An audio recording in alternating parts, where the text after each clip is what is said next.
Let's get peppy. Welcome to Ep108. I am Chaz Licciardello, and this here is Dr. Dave Smith.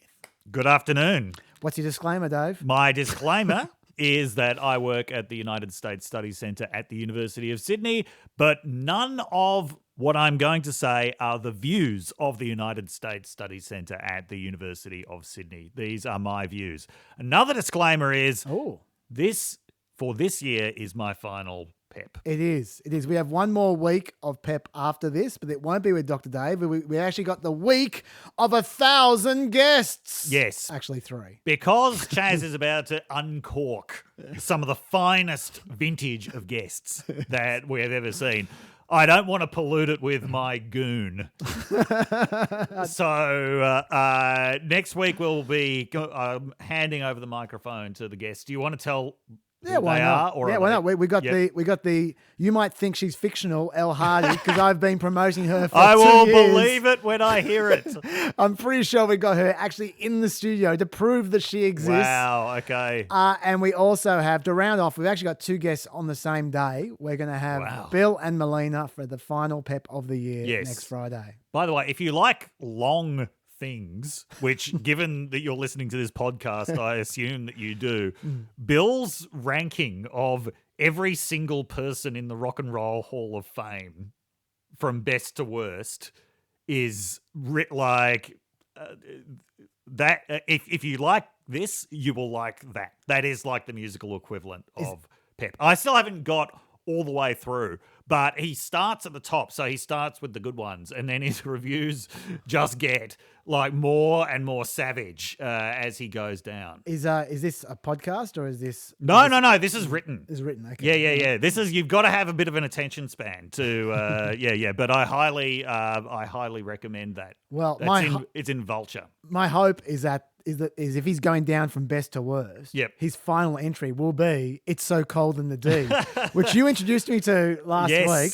And I hope, Peppers, that you have gone and had a look at that. If you haven't, I demand you pause this podcast now. Go to YouTube. I'm going to put it in the homework. You can have a look at the link. You can follow through. So just look in the blurb on YouTube or Facebook, and you'll see the link there. It's So Cold. Look, I'll give you a taste. I'll give you a 10-second taste of what you need to listen to the whole song of. In fact, watch it. You need the entire experience of this.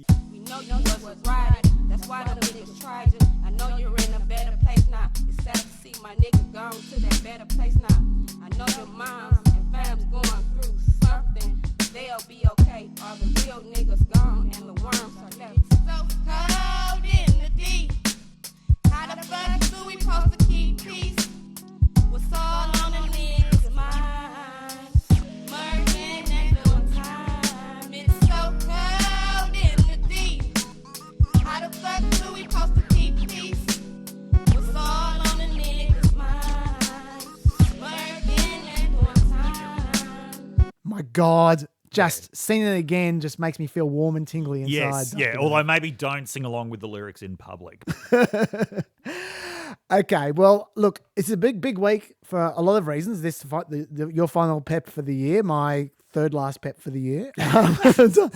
It's also the week that we have 8 billion people in the world. Yes. Yeah, so that's Congratulations, everyone. Congratulations, world. That's lifted the ceiling on our potential viewers, which I'm very excited by, because we're really getting close to the top there when it was only 7 billion. But now we got a little bit more room to expand. So let's let the insights flow. Yeah. It's going to be a while between drinks, Dave, so don't leave anything in the tank. Okay. All right, let's start with 2022, more election wash-up, because it just keeps on. It's like a beach. There's constant wash-ups. Yes. According to the New York Times, I'm probably our dad again. Dave, correct me if I am. According to the New York Times, Republicans at the moment have holding the House 218 seats to 211. Yep, that was the last I saw. Okay, and we are apparently still tracking towards maybe 221 seats for Republicans, 214 seats for Democrats. Yeah. Which is basically a reversal on what it is at the moment. Yes. Essentially. And the runoff in Georgia will determine if it's a 50-50 Senate or a 51-49 Senate to the Democrats. We'll talk about that in a second. At the state level, there are now there are 23 Republican trifectas. Mm-hmm. That is governor and both houses of the state legislature. Yep. There are 14 Democratic trifectas and 13 divided governments where neither party holds trifecta control. But in terms of electoral votes, Yes. the Democrats control more than the Republicans for the first time. Yes. In a long time. Yeah, that is very for significant. ages. Yes. There's 220 electoral votes. The Democrat trifecta. It's 208 Republican trifectas. That's because a lot of those Republican trifectas are 3 electoral college vote states. Yep. There's potentially Alaska and New Hampshire to come for the Republicans. So it might be, in the end, 220 to 215, but it's still the Democrats ahead. Yep. Okay. Can I say, before we get into too much here, that for the sake of my blood pressure, I really hope it's 221 seats that the Republicans take in the House, and I'll tell you why. Okay. Because if it's less than 221, Yep. then the Supreme Court will have chosen the majority through their dodginess. And Yes. that will really piss me off. Absolutely. Because we've talked about the gerrymandering thing Yeah. before on this podcast, but what I kind of put them all together when I talk about Yeah. gerrymandering in courts. Uh-huh. But there are three House seats in particular that are particularly dodgy. Yes. And those are the ones where we're talking Alabama, Georgia, and Louisiana, where federal courts all held earlier this year that their electoral boundaries were illegally drawn. Yes. Just full stop, illegal. Yes. Need to get redone. And then the Supreme Court blocked those judgments without any reason given whatsoever. Just said, but they didn't overrule it. They didn't say, oh, no. Actually, we think they're legal. No. They said, we're just going to block them until we listen to a different case entirely next year. In the meantime, we'll hold an election with the old boundaries that you have held are illegal. So that's the situation. So the Supreme Court may well hold those boundaries to be illegal next year, but too late. There was an election in between. It didn't matter, did it? Oh, well, in fact, it did matter maybe. Maybe it determined that the Republicans won the House. Because if they get 220 seats or less, those 3 seats would have made the difference. I hope that they get 220 seats. Really? Yes. You are the Joker in this scenario. When I say Joker, I mean like the Batman-style Joker. You I'm want to see the world burn. I am the one with an honest view of what's going on here. Okay. All right. Fair enough. I don't want any room for delusions. I want delusions. Okay. I can't take the next 6 months just reflecting over the Supreme Court and not being able to talk about courts in podcasts. So I need some happiness. But anyway, so we'll see what happens in that respect. Some extra observations. Now you can. I'll start off. You throw in some if you've got some. Mm-hmm. The Nevada governor Steve Sisolak became Yes. the only incumbent senator or governor to lose. Yep. And that wasn't even because of the current state of the economy or whatever. It was just because of like COVID angst and related corruption scandals. Yes. Yeah. But still, he lost. If Warnock wins in Georgia, it'll be the first time that no Senate incumbent has lost since 1914. Wow. They really tend to lose. Yes, they do. Yes, at least one does. Yeah. And that's amazing, given that 3/4 of people said that America is on the wrong track. Yes. Yeah, so that's interesting. Though. Speaking of Senate incumbents, Yes. big news this week. Yes. Our favourite Senate incumbent, I forgot her. Remind Patty me. Murray, is going to be Senate pro tem. You know what that means? Third in line for the presidency. And we said we wouldn't talk about it for another 6 years. 6 more years. 6 more years. Third in line. Third in line. I love this story. And you know why I love this story? I Why? love this story because there was speculation beforehand that it was going to be Dianne Feinstein. Because usually it's Yeah. the longest serving senator. And Dianne Feinstein was asked about this. I don't have the exact quote in front of me because I forgot that we're going to. I always forget Patty Murray, with good reason. But Dianne Feinstein said something to the effect of, "I'll have a think about it and I'll get back to you." And then the reporter said, "Actually, you already did. You told us you weren't going to do it." Yeah. And she said, "Oh, okay then. I guess I'm not going to do it then." And it just reminded me that Dianne Feinstein still exists in the Senate. Yeah. Because I forgot that she still. I thought she retired years ago. No. When Jane Coaston came to talk to my students a few weeks ago, which I talked about on this podcast, she was trying to explain to the students how old Dianne Feinstein is and how long she's been there. And she pointed out, Dianne Feinstein is the one who announced that Harvey Milk had been shot dead in 1977. Wow. Like, that's how long she's been around. Yeah, I was going to say the answer to the question, how old is Dianne Feinstein? It's a 3-word answer. Older than Biden. Yes. That's all you need. Yes. Yes. So anyway, instead, Patty Murray stepping up where she belongs. Yep. In the floodlights. Yes. Talking about female people in power. Females in power. A record 12 female governors this election, up from 9, and they are 8 Democrats and 4 Republicans, so that's something. Mm-hmm. And just a general observation, I have gone this entire podcast now, I believe, for 2 years. Yeah. More, 3 years. 3 years. 3 years, not mentioning one of my favorite politicians once. And I just thought I should actually mention him. Yeah. Because he's actually relevant. Yes. Which is Jared Polis. Yes. I like Jared Polis. I really like Jared Polis. It's not only because he's kind of a libertarian tinged lefty. But I like that he's understated, that he works against drama. Yeah. Unlike every other politician in America, that he has no interest in the culture war. I he just seems like a sensible guy who can manage, and he's been rewarded. He's even got the Greek name for city-state, polis. There you go. From which the word politics and policy comes from. Mr. Politics. Yeah. Mr. Politics himself. Well, look, and the reason I bring him up is because he did exactly what DeSantis did. Yeah. In Colorado. He took a purple state and he won by 20. Yes. and he had coattails that had this huge blue wave right across Colorado. Yes. He almost got Bobbitt voted out. Like Yeah, that almost. That is part of it. It's because of Jared Polis. He's Almost. very, very Yeah. popular.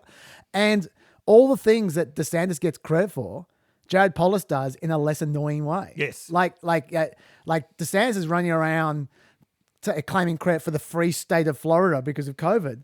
Jared Polis had pretty much the same timing as DeSantis, but he didn't put anyone in danger. He did Colorado has the 9th lowest death rate in America for COVID. They did it right. Yeah. But he was just trying to minimize disruption at the same time. Yeah.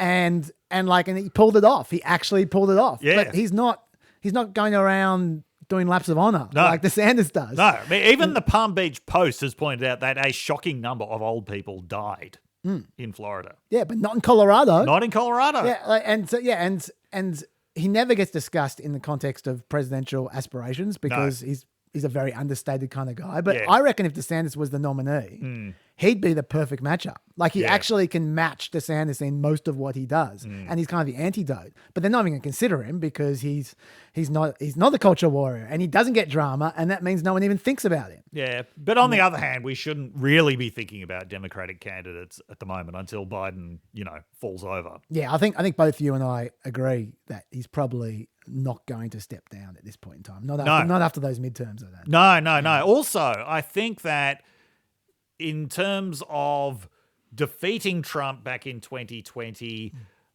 supporting Ukraine in 2022, going around in the final weeks of the 2022 midterms saying democracy is on the ballot, taking this very confrontational approach to China, I believe Biden sees himself as a kind of global savior figure of democracy.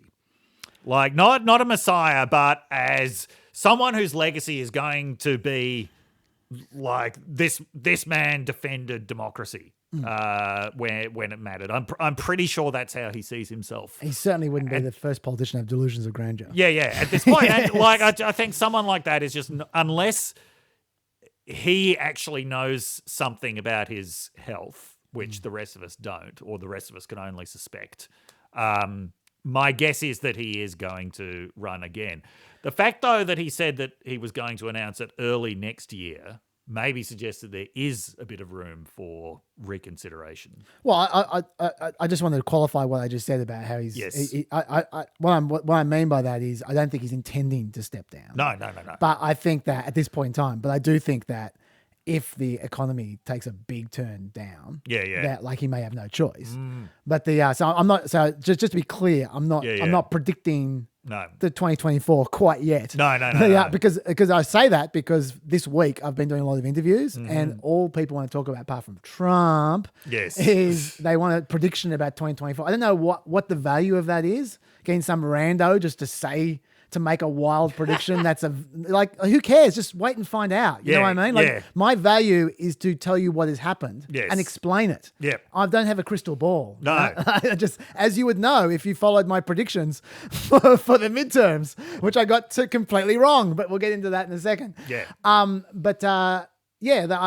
actually, in fact, I got so annoyed by it. I gave every single person different predictions. So if you're having a look at my interviews and you'll wonder why every single time I'm saying different random people as the nominees in 2024, that's why. But that's a good strategy. That means some of them are going to come true. Well, I went for some quite unlikely ones at times. I even tried out Kamala Harris once. Yeah, I remember that. That's pretty unlikely. You keep reminding yourself of that. Yeah. Yes. Yeah. Yes, I do. Anyway, let's move on because we don't want to waste your time there, Dave. Okay. In terms of the biggest loser of the week, though. Yes. We really can't go past Kari Lake. I'm very excited about Kari Lake losing. Yes. That is, as Peppers will know, I've been fearing her for a while. Yeah. And I put it on my cards on the table about a month ago saying she's going to be a lot easier to beat now than in 4 years or in 6 years. You need to beat her now. And that was the reason I was so down on Katie Hobbs, because I thought she was buggering it up. Well, whether Katie Hobbs bugged it up or not, she still won. Yeah, I think Katie Hobbs is vindicated. I think the no debate strategy was vindicated. No, I don't think that at all. I absolutely believe it was. I think a debate like that would have been a complete disaster. And I think she was absolutely vindicated in doing that. It looks like Lake is going to lose by a bigger margin than Trump did in a lower turnout election. There you go. So, well, look, it's not a surprise because I'm about to give you some election denier stats. Okay. And they're not good. Yes.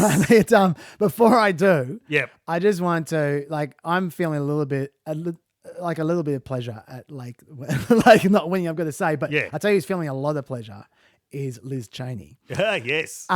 Liz Cheney personally campaigned against her. Yes. She didn't personally campaign against a lot of people, but one of them was Kari Lake, and she ran this ad here. I don't know that I have ever voted for a Democrat, but if I lived in Arizona, I absolutely would. You have a candidate for governor, Kari Lake. You have a candidate for Secretary of State, Mark Finchem, both of whom have said that they will only honor the results of an election if they agree with it. And if you care about the survival of our republic, we cannot give people power who will not honor elections.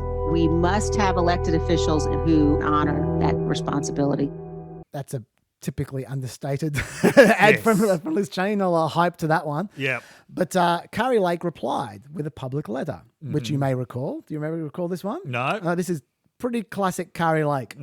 Dear Liz, thank you for your generous in-kind contribution to my campaign. Your recent television ad urging Arizonans not to vote for me is just doing the opposite. Our campaign donations are skyrocketing and our website nearly crashed from traffic as people rush to learn more about my plan to put Arizona first and join our historic political movement. In fact, my team tells me your commercial should add another 10 points to our lead. And then she finished, thank you again for the huge boost to our campaign. Enjoy your forced retirement from politics. I know America will rest easier knowing that one more warmonger is out of office. Now, Cheney didn't reply at all to that, either on Twitter, where that letter was, or in a comment. And people were asking her for comments. She did not reply at all, did not say one word, not one peep, until the hour that Lake was declared the loser. And then she replied on Twitter to the tweeted letter with a simple, "You're welcome, Kari Lake." Which I love her style so much. Yeah. So Kari Lake preemptively celebrated more than most other Republicans did. Yes. Except for Trump, of course, the king of preemptive celebration. Yeah. She, a few hours after the AP made the call, tweeted, Arizonans know BS when they see it. Yeah. Well, yes, they do. That's why you're not going to be the governor. But then, she's been very quiet. She had a video today saying, basically not conceding and indicating that she was going to fight. But the moment has passed. This is the thing. If you're going to mount a challenge that's going to go anywhere, it has to be from the beginning. Trump was completely wrong in every way to mount a challenge in the first place. But if it's going to get any traction, you can't wait. Well, I guess it depends what kind of challenge it is. If it's a legal challenge, then you need your evidence. So I think the fact that she's gone to ground and is soliciting constantly people to come to her with stories of potential dodginess, then she's not saying a word until she thinks she's got enough, and then she'll fire. All this shows is that she's more deluded than Trump. Trump knew that there wasn't going to be any evidence, so he just went for it straight away. This is it's same thing with Bolsonaro in Brazil. You knew when there was complete silence, for a while, and until well after the result was called, there was not going to be a challenge. They're just, the challenge has to happen before results actually become official for it to work. These numbers take on the kind of reality of acceptance, and the longer Sorry, go on. the longer you leave them, as they should, because they're actually real numbers. So I should stop giving people advice on how to mount fraudulent challenges to an election. All I'm saying is I could see that this, whatever she's going to mount, it's not going to go anywhere. Also, from judging by what she said and other people have said, any challenge is going to be focused on the idea that on election day itself, there were impediments to people voting. So this was the voting machines in Maricopa that printed out ballots that were too light for the machines to read. Lake claimed, that was only happening in Republican areas. If you went downtown, it was fine. The Washington Post, in its usual tedious but useful way, exhaustively debunked that, said no, in precincts where the voting machines produced lighter than usual ballots, the average number of Republicans was 37%. That compares to an average number of 35% across the state. Therefore, these were not overwhelmingly very good. Typical fact-checking exercise, thorough, diligent, completely destroys the point and will be completely not listened to by anyone. I know that feeling. Yeah. And so the video showed long lines on election day, but a court already threw that out on election day itself. The court said nobody's right to vote was infringed by this. Everyone was able to go to other locations to vote. So that's not going to go anywhere. But I'm not seeing any emphasis on the count itself. This is the thing. A lot of Trump's challenges focused on the count. In fact, a lot of the challenges in Arizona focused on the count. And that doesn't seem to be the focus at all. Well, this is what I was going to say. I'm not critiquing the way she's doing it, even though I take your point about the most effective way. But I like to see someone who's not being silly and is being careful and cautious in the way they do it. I'd like to see how a legal challenge goes, and hopefully gets completely smashed. And I think because I see this as a dry run for future election denialists. They're not all going to be like Trump. And so I'd like to see. I see this as a way of testing the system. Yeah. And so hopefully it goes the way you would hope. But the thing the other thing is, by going as early as he did, Trump also got a lot of allies on board with it. Lake has missed the chance to get any allies on board with this at all. When Trump was doing it, Republicans still felt this could actually affect the outcome of the election. With Lake, no, the election's over. It sucked. We lost. She lost. She's one of she is one of many Republicans who lost in a great wave of disappointment.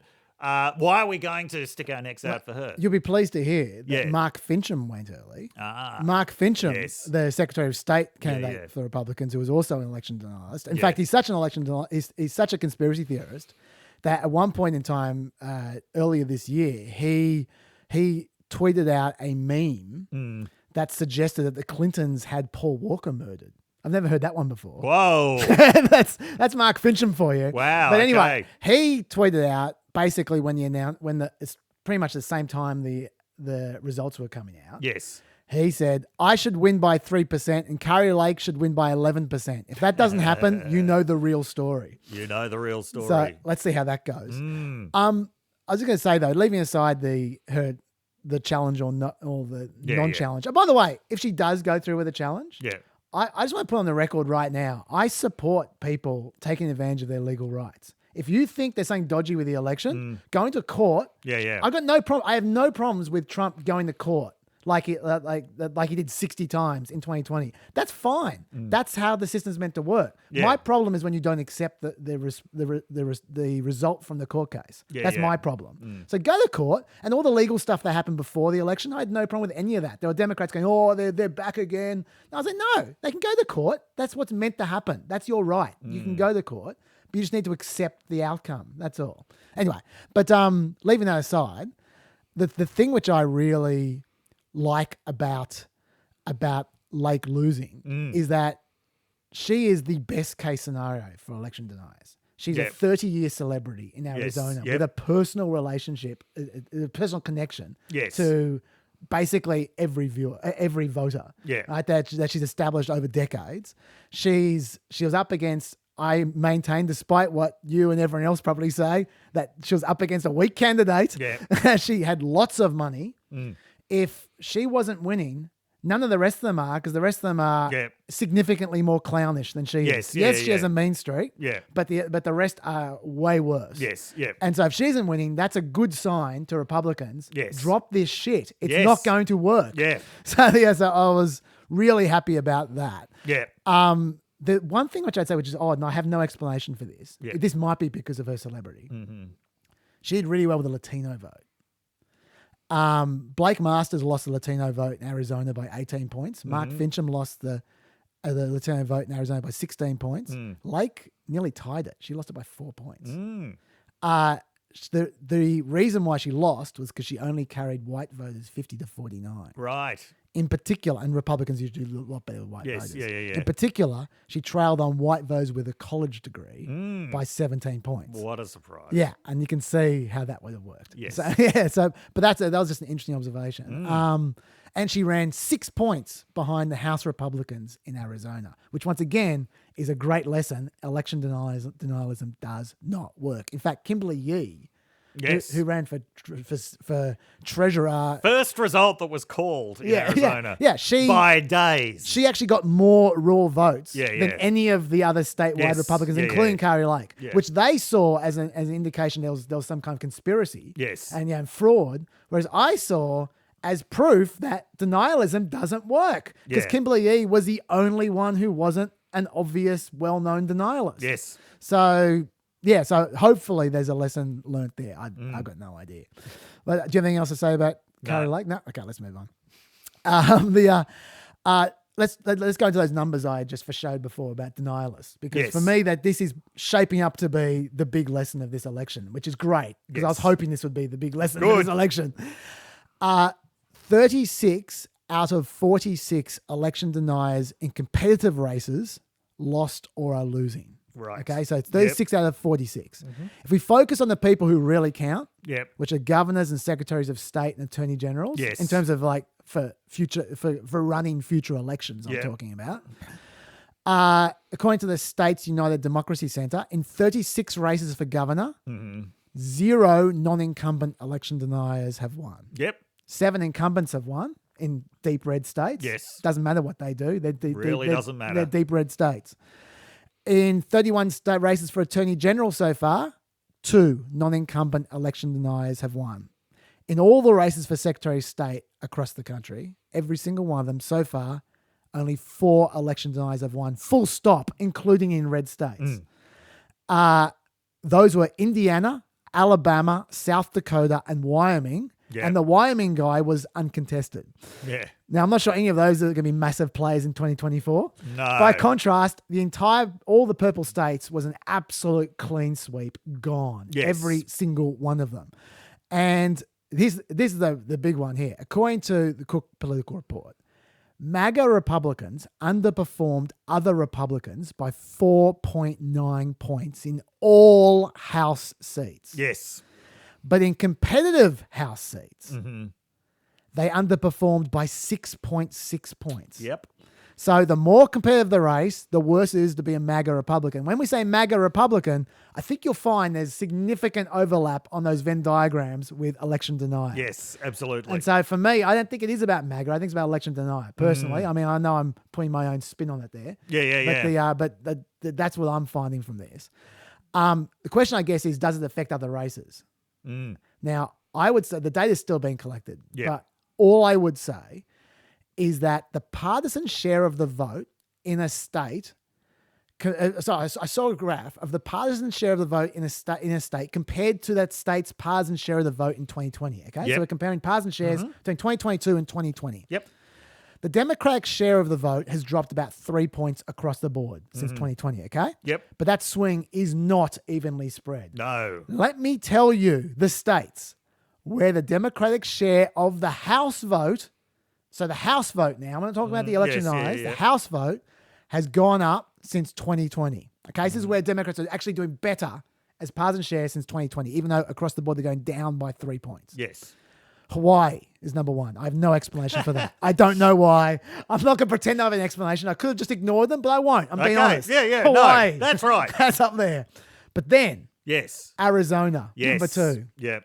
Obviously had a lot of MAGA figures there. North Dakota had a marijuana proposition on the ballot. Yeah. Vermont had an abortion proposition on the ballot. Yeah. Michigan had the MAGAs and an abortion proposition on the ballot. Pennsylvania had MAGA King Mastriano. Missouri had a marijuana proposition on the ballot. Kentucky had an abortion proposition on the ballot. Oklahoma, I can't explain that one. I'm sorry. New Hampshire had Don Bolduc on the ballot. Yeah.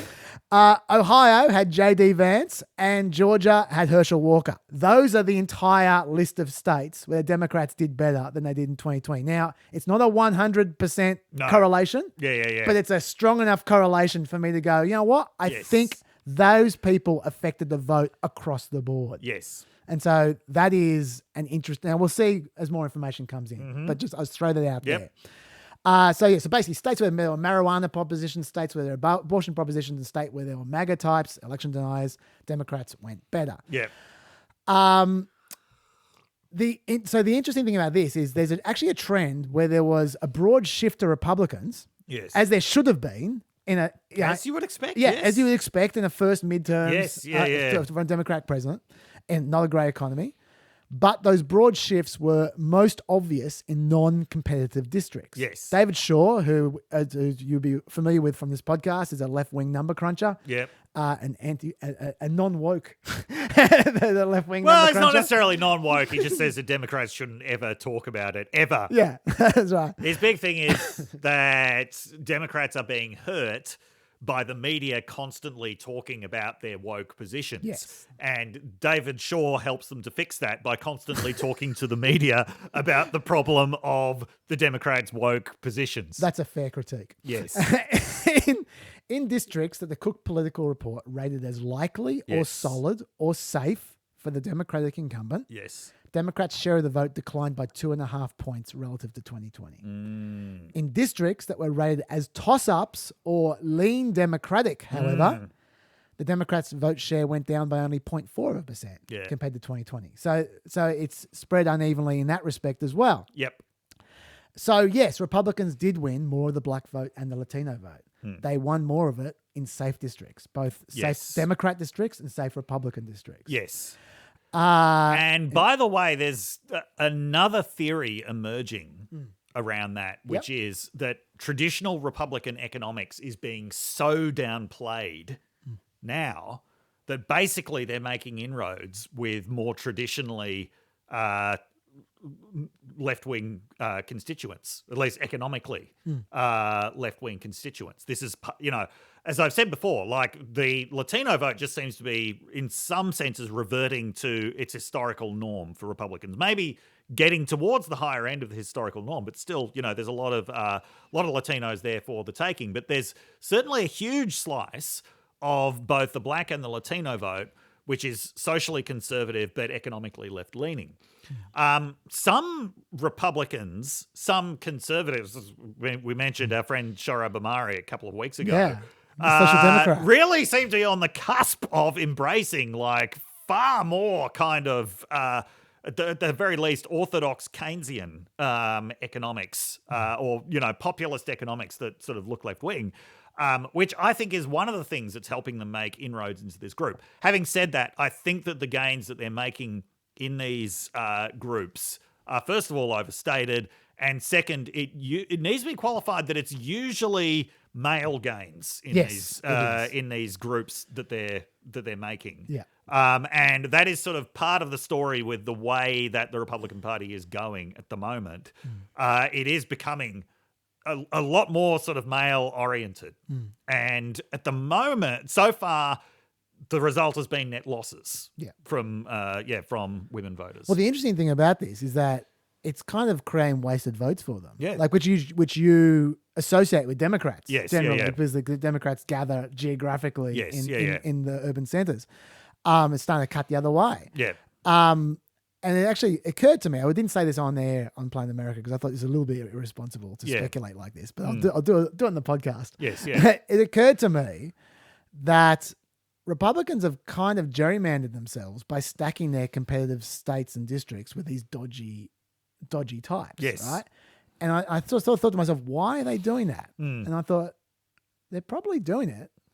Or I'm not so sure it's like some order from on high, but the people themselves, the election deniers themselves, want to be in purple states to influence the election. Yes. And so the irony of it is that they are screwing themselves by trying to rig elections. Yes, yeah. Which is great. Yes. Yes. Absolutely. And so I hope that's a lesson learnt there as well. But I'm also, given these sort of marginal gains with Black and Latino voters, you can, and you've talked about this before, that the constant talk about crime that may have actually been trying to basically appeal to Black and Latino voters. And there was an exit poll showing... Especially Black voters. Yeah, well, so 25% of Black voters trusted Republicans more than Democrats on the crime issue, which is way more than the percentage of the Black vote that Republicans actually got. But you can certainly see that regardless of what's happening with crime, hammering crime like this, it might be a way of just trying to, in purple states in the 2024 election... given that they're losing white voters in the suburbs, if they can raise the Black vote in the cities just a little bit in these very marginal races, maybe they think they can win. I still think that they're on a hiding to nothing with that, but I can see their strategic logic. Yeah. Maybe. Because there wouldn't be any other issues where 25% of Black voters actually trust Republicans over Democrats. There would be literally no other issue. Yeah, I think that's pretty true. Yeah, so I can see why they would want to emphasize that one. Another little observation about abortion, the abortion propositions in 5 states, California, Michigan, Vermont, Kentucky, and Montana. All 5 of them ran, 3 to 9 points ahead of the Democratic governor in that state. Yep. So abortion runs ahead of the Democrats, which suggests it probably pulls them up. Yep, absolutely. Which is why you can expect to see a lot more abortion propositions in 2024. Yeah, and a lot more weed propositions. Although there aren't that many states left. There aren't many left. Yeah. No, they've pretty much gone through them. Yeah. And the other thing is that this is interesting. The gender gap in the midterms did not grow, despite Dobbs. There was a 23-point gender gap in 2018, a 23-point gender gap in 2020, and a 22-point gender gap so far in 2022. So what that means is not that abortion wasn't effective, it just affected men as well as women. Yes. Yeah, it affected people across the board. So, which is interesting. Maybe unexpected, but that's what's happened. And I should also say one more thing, which is I feel like the abortion issue and the democracy issue might have, this is now pure speculation. Yes. Me talking my ass. Yeah. I feel like they might have worked hand in hand a little bit. Yeah. And what I mean by that is that I feel like the anti-MAGA kind of stuff was getting a bit old at the beginning of this year. Yeah. Like we kind of, like people were getting a bit sick of talking about that kind of stuff. But I feel like Dobbs basically took us back to 2017 again with like the Women's March. Yeah. And like it was like some electric charge of just like, whoa, hang on. And I feel like the election denier stuff played into that as well. Yeah, yeah. And so it certainly made it very clear these are the real world consequences to this. Yeah. Yeah. It's not just about politics as team sport, there are real world consequences to, to this. And I've said before about the abortion issue. Another thing about this issue is it's an issue that legislators directly control. In all of the wash up about, wow, why were people, putting abortion above inflation as an issue? Well, inflation isn't something that governments can directly control. It's something that they can take stabs at, but actually the organ of the government that deals with it is unelected. It's it's the Federal Reserve. It's appointed by politicians, but it is by design outside of political control and insulated from democratic pressure. Yeah. So people might actually have some instinct that the person that they're voting into Congress is not going to do anything about inflation, but they could potentially have some role in abortion law. That would be incredibly rational for a voter. I hope you're right. The other thing I want to say before I move on to Trumpy things is that with the pollsters, let me remind you all that I got the election extremely wrong. Oh, you didn't get it extremely wrong. I got Pennsylvania wrong. I got Nevada wrong. And I got the House wrong by 20 seats.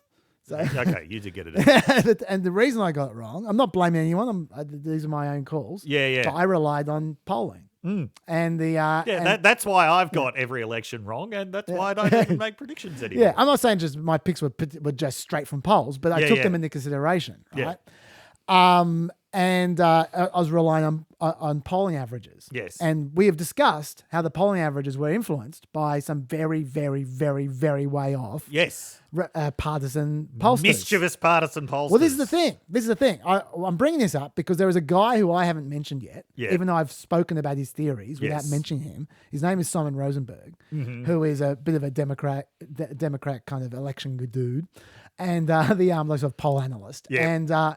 And he was singing from the rafters. That's not even a phrase. He was singing from somewhere, loud singing and clear. From the rafters. What, like the Phantom of the Opera? That'd be a horrible thing to do. Of course, no one listened to you. You're up in the rafters, mate. Yeah. Get out in the theatre. Anyway, Simon Rosenberg was singing from somewhere. And he was singing from cable news. Yes. Saying that at the time, in real time, saying the Republican pollsters are wrecking this. They are gaming the system. Yep. You should ignore them. Yes. The Democrats, we're not saying we're going to win, but we're saying we're doing a lot better than they're suggesting. Yes, He was saying in real time. Yes. And he was pointing to 538 in particular and saying your averages are being screwed up by these pollsters that you're counting that aren't real pollsters. Jennifer Rubin made the same point in the Washington Post, and I confessed I kind of discounted it because Jennifer Rubin was always taking the most relentlessly optimistic takes possible. But I was thinking the same. With Simon Rosenberg, I was thinking, man, you are a very partisan Democrat, which he is. He is a very partisan Democrat. And I was thinking, and so I sort of disregarded it. Yeah. I mentioned it. Yep. I mentioned it on our podcast without citing his name. But you asked me, do you buy it? And I said, no. Yeah. And it's, but I wanted to mention him because he's come back to that in the post-election, and this is what he had to say. And what I've come to believe now is that I think Republicans knew they weren't doing well in the election. I think they knew they were having problems with intensity, and that they did this to sort of create, to make their own voters, their donors, their community feel better about how things were going. And I think it's just like the idea that a party could have actually tried to delegitimize the last election, then tried to install illegally their guy in as president, and then led an attack on the Capitol where people died. The idea that they could spend a couple $1 million to dump a bunch of polls into the system to gain the averages, that's like miniature golf, right? Compared to what they did last time. I mean, this is and so it's clear to me this happened. And I think it was, and what I came to believe is that it was a sign of weakness. It was a sign, they were telling us that they didn't think they had it and that they needed to create a different kind of narrative. What's so disappointing to me is that there's so many people in the media and so many people who are actually experts, right? Smart people who study elections fell for it. And that's the thing that has kind of been shocking to me. So what he's suggesting is that it was so many random Australian podcasters who do 2 hour podcasts about. He's definitely not referring to us, but he's referring to Nate Silver clearly. But But the thing which I found interesting there was he is just assuming that it's intentional. It was mischief. Yes. It was trying to wreck the poll averages for narrative purposes. Yeah. Is it? Do you think that's the case? I know we're only speculating, but do you? Yes. Do you think that you agree? Yep. Yeah. I'm not sure. Because I feel like. Yeah, I think they're trying to create a self-fulfilling prophecy. Well, I think the reason they could do it was because there were no independent pollsters at the time. There was a gap of like a month when there was very, very, very little mainstream polling. Yep. So, and they've been there for, Trafalgar's been there for 8 years. Yes. And there wasn't that gap 8 years ago.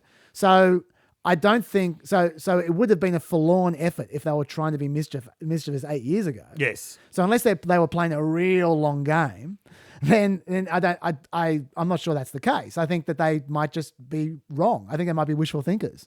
Yeah, but also organisations' aims change. Yeah, that's over fair. time. That's fair. Yeah. The other thing that sort of biases me somewhat towards thinking that Trafalgar just honestly just missed was that I've interviewed the Trafalgar guy a few times. He's a very, very, very proud person of his methodology. Yes. And I don't think he'd be enjoying the fact that people are openly laughing at his polls. Yeah.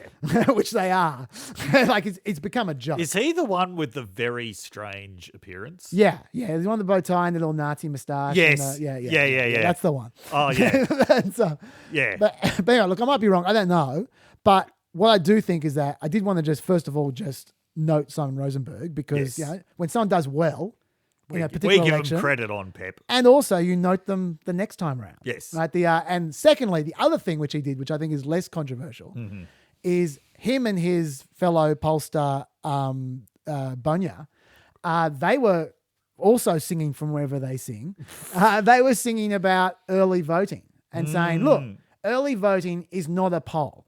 You don't treat it like it's indicative of the actual numbers, but it still tells you something. It's still data. In fact, it's the only data that you actually have at that point in time, and everyone just writes it off and ignores it. Whereas they were going through trying to draw some kinds of patterns and conclusions about different kinds of strengths and weaknesses in the turnout based on the early voting, and most of what they came up with checked out in the end. So I actually think their greatest contribution is not going to be calling out Trafalgar, because I think Trafalgar just called out themselves with some terrible polls.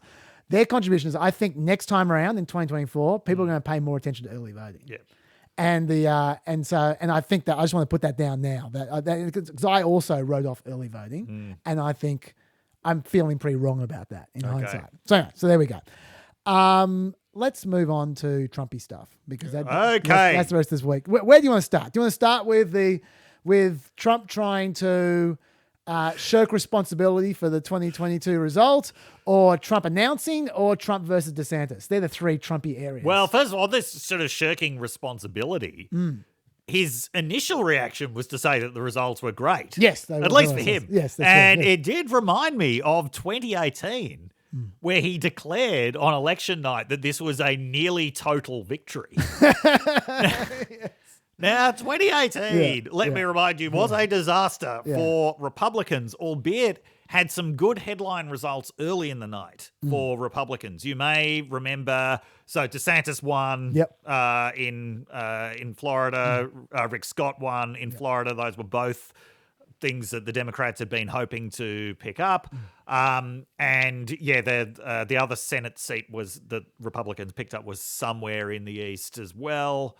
And Ted Cruz very easily held on to his seat in Texas, which, that had been touted as a... Okay, so it did actually look fairly good for Republicans early on, but then it turned into this nightmare. Democrats picked up 41 seats in that election. And by the way, even after those very early East Coast results came in, because I was watching this from London, so from like 2 a.m, when Democrats picked up Oklahoma, a new seat in Oklahoma about 3 hours into the night, you knew what kind of night it was actually going to be. But Trump is up there as Democrats are taking over the House, saying nearly total victory. Okay, so his sort of diagnosis of election results is somewhat questionable. I should just say, by the way, that his record in competitive races was 9 out of 20. Yeah. Like when he talks about like 230 victories and stuff, what he's referring to is races in deep red. Yeah. The deep red South.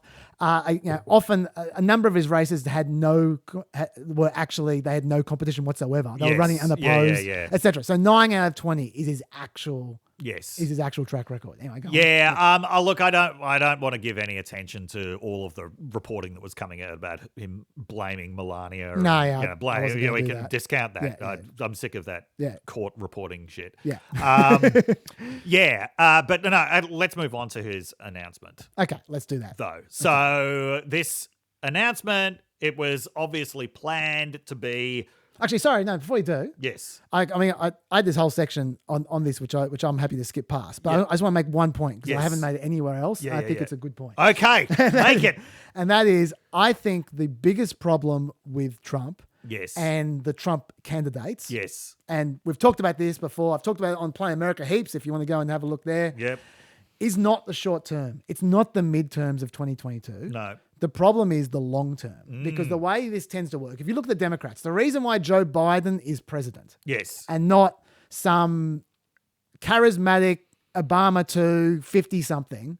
The reason why Joe Biden is there. Because there weren't any of them. Because there weren't any of them. Yes. And the reason there weren't any of them is because no one won an election for the Democrats between 2008 and 2016. That is true. There were no senators. There were no governors. Yeah. They got smashed in the midterms. Yes. Right? And it's that a critical part of developing the future talent of your party is to have a farm team that gets experience and miles up and that gets name recognition, that then they run for president.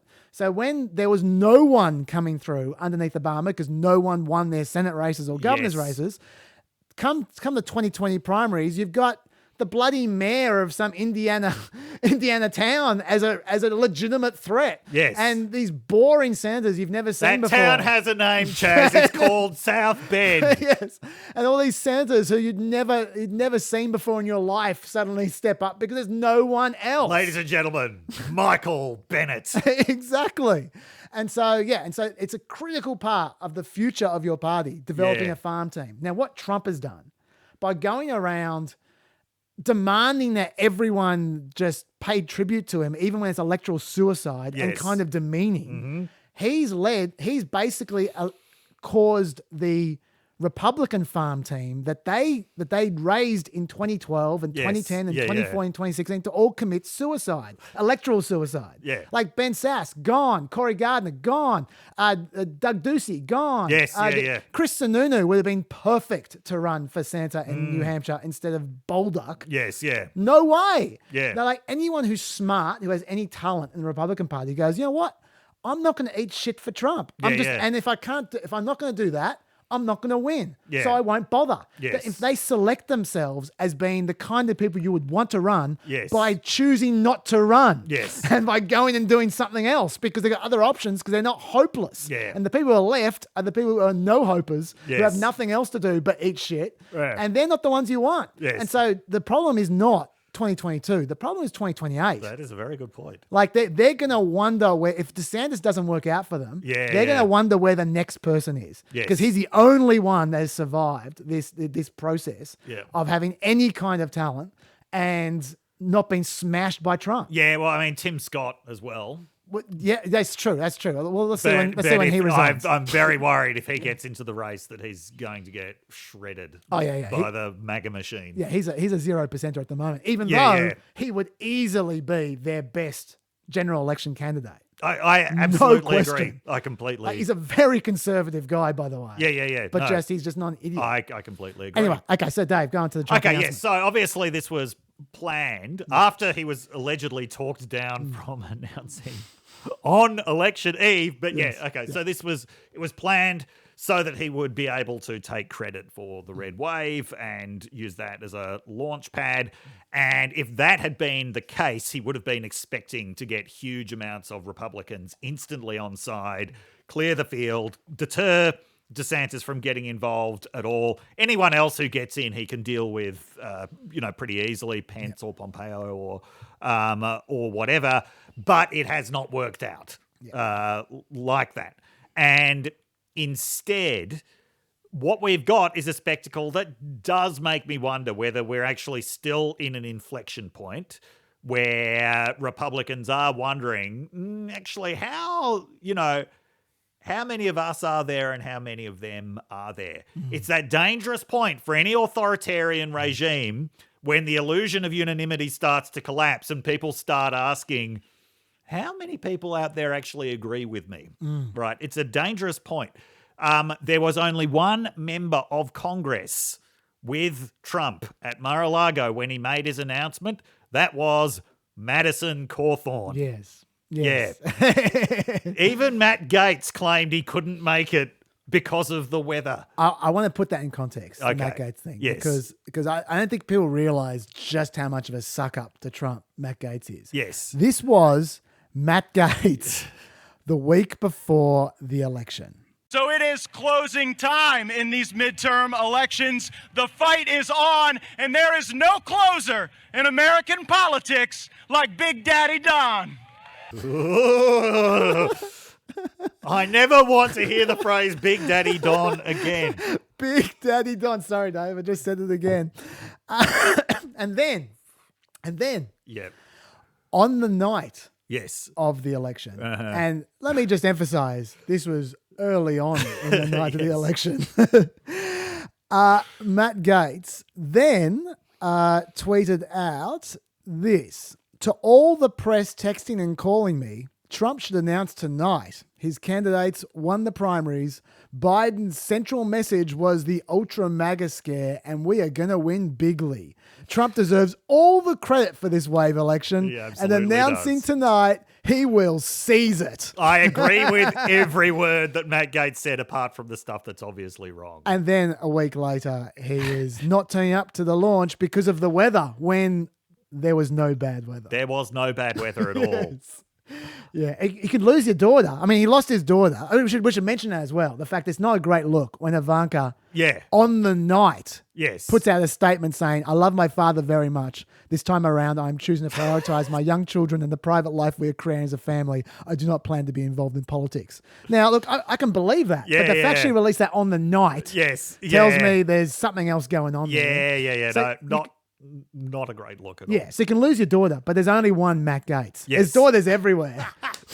Ask Matt Gaetz, he'll tell you. But there's only one Matt Gaetz, and he's losing Matt Gaetz.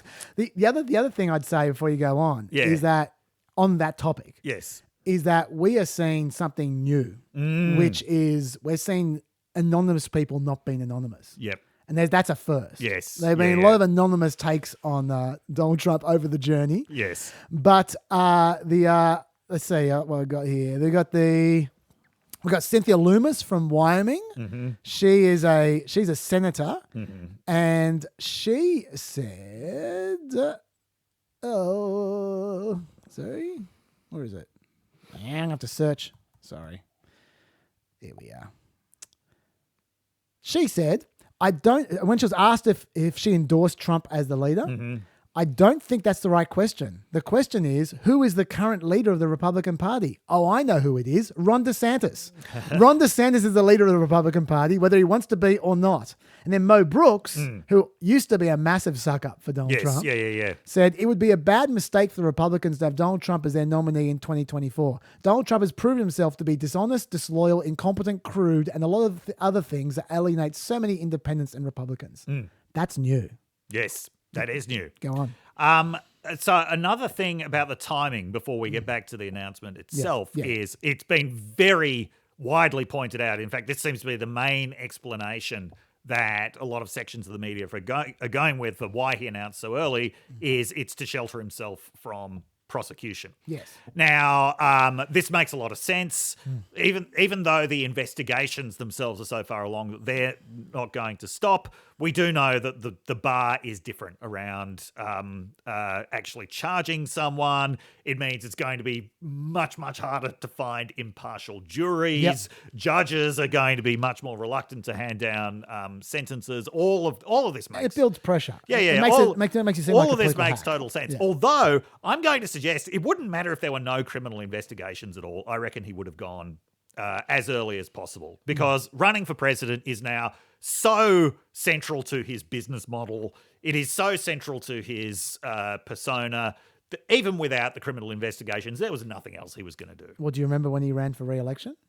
Yeah, February 18th, 2017. That's right. Was when he fired. And the guy genuinely seems to enjoy doing rallies, although he did not seem to be enjoying doing this announcement. Yes, well, that's the next topic, isn't it? Yeah. Now, this was, it was the usual kind of Trump aides suggest there's going to be new levels of discipline and focus. Yeah. Right? Jason Miller says it's going to be 35 minutes. Went for 65, which is short by Trump standards, but long by anybody else. He did use the auto cue. Standards. He did use the auto cue. As was widely pointed out, it's when he always uses the auto cue, it looks like he's reading it for the first time. Yes.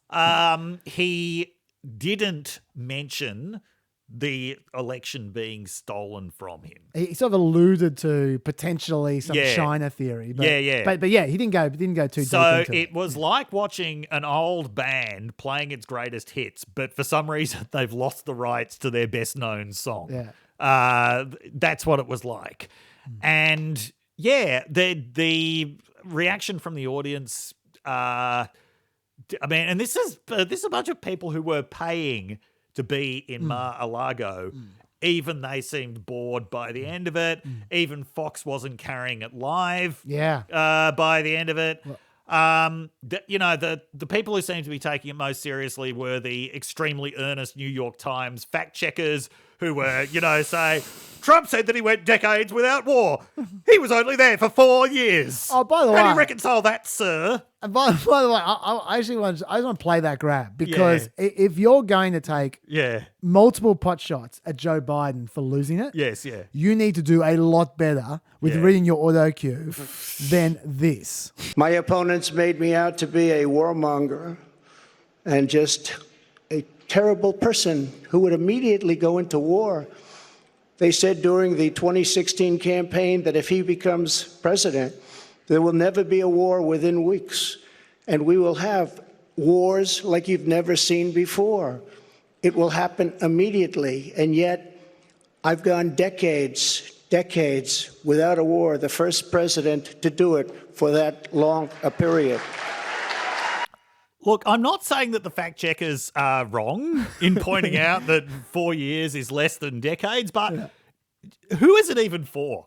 Yeah. Fact checking Trump. Like, what is the point? You feel that everyone's resources would be a lot better deployed. Yeah. Okay, so I'm going to say the announcement was a bit of a non-event. And obviously, it's been said that he wants to recreate the 2015 magic when he was an underdog, but he's not an underdog anymore. No, he's not. And, he is still the presumptive favorite for the Republican nomination, which we'll get to in just a second. And it was a non-event. Yeah, look, I got to say, just picking up what you're saying about Fox, I was okay, for a start, he's changed absolutely nothing. You're talking about he wants to capture 2015. It was 2015. Yeah. He got the same catchphrase. He's got the same American carnage bullshit. Yes, yeah. He's got the same like no one's ever seen before. Man, retire that phrase, please. I'm so sick of hearing like no one's ever seen before. I found it really tiresome. Like, I've heard so many times before. I know I watch more of him than your average viewer. Yes, yeah. But still, it's just so repetitive. He's repetitive in the speech. Yeah. And he's repetitive between speeches. He's just given the same speech hundreds of times now for 6 years. And so after about 40 minutes of it, I was just like, I've had enough. And so I flick across to Fox and I find that Fox is already cut off. I keep on flicking across. Literally, the only channel, and I'm talking about YouTube channels here as well, that was doing live coverage, that kept with him was the ABC in Australia. Oh. ABC is just obsessed with Trump. I'm telling you, they are obsessed with Trump. You were talking about, you thought it was for clicks last week. It's not for clicks. Yeah. I work with these people. Let me give you the inside goss. Yeah. They are all obsessed with Trump. Like, when they come up to me, all they want to talk about is Trump. Like, what do you think is going to happen in 2024? What do you think? Like, just Trump. They have got Trump on the brain, I'm telling you. And it's on this particular occasion. Yeah, of course, I in no way have contributed to this by spending 4 years doing a segment every week on ABC Radio called Trump Tuesday. That's I okay. in no way contributed to this. I bet that wasn't your idea. I bet they asked for it. A bit Yes. of both. Anyway, well, So anyway. yeah. Anyway, but yeah, I thought that it was just really tiresome. Yeah. But having said that, I do want to say that I do feel that people were having a go at him because he was trying to be presidential. Yes. I felt a bit sorry for him in that respect because he's on a hiding to nothing. Because people are always going, "Why don't you be more presidential?" And he goes, "Okay, I'll be more presidential." "Oh, you're so low energy." You go, "Come on!" I mean, Yes. seriously, like, is he more low energy than Joe Biden for Christ's sake? Yes, yeah. I mean, come on. Actually, my problem with him is that he doesn't get a new act. Yes. It's not that he's not Yeah. he's not Razzmatazz Circus at all times. You know? Yeah. I think that's an unfair standard to expect of him. Yeah. I also thought the speech writing was particularly bad. I know we don't really care about that kind of thing, but just stuff like the blood-soaked streets of our once great cities are cesspools of violent crimes. Yes. People live in those cities, okay? They know it's bullshit. Yeah. Right? There's so much gaslighting going on. Like, how about when it's one thing to talk about what you're going to do and say, it's always going to be marvelous. Yes. It's another thing to talk about what you've done. Yeah. Which people remember because they were there. Yes. Because we're not all 6 months old. Yes. Right? And say stuff like this. 2 years ago, when I left office, the United States stood ready for its golden age. Our nation was at the pinnacle of power, prosperity, and prestige, towering above all rivals, vanquishing all enemies, and striding into the future confident and so strong. There was never a time like this. When the virus hit our shores, I took decisive action and saved lives and the US economy. Does he think we don't remember COVID? We remember COVID. We were there. He was voted out. Yes. So if you're being that insulting to your audience, Yes. yeah, sure, your Yeah, true yeah, yeah. believers will love it. But to everyone else, just go, tune him out. You know, Yes. it just becomes boring. Yeah, the yeah. constant hyperbole and overstatement. You know? Yeah. So that's my concern about it. I know that's not new. Look, but And, obviously I was sick of him after 4 years. Yeah. And I really enjoyed doing Trump Tuesday, by the way. But Sure, I okay. very much more enjoy doing Biden time, which is what I've been doing for the last 2 years. If you listen to ABC Sydney, about 5:20 every Tuesday afternoon, listen to it. It's great. Sure. And I really hope that we never go back to Trump Tuesday.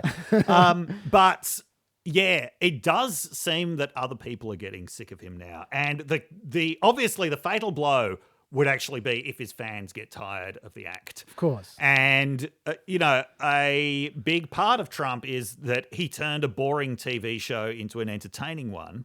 If people don't find it entertaining anymore, then he's in serious trouble. Yeah, and I agree with that. I was going to Yes. say one more thing on that. Sorry, before you go on. Yeah. Was that the other thing is that since he's going early, Yeah. that is the other threat of him going early. If he keeps on doing these Yes. rallies constantly for Yeah. the next 2 years, doing this shit, Yeah.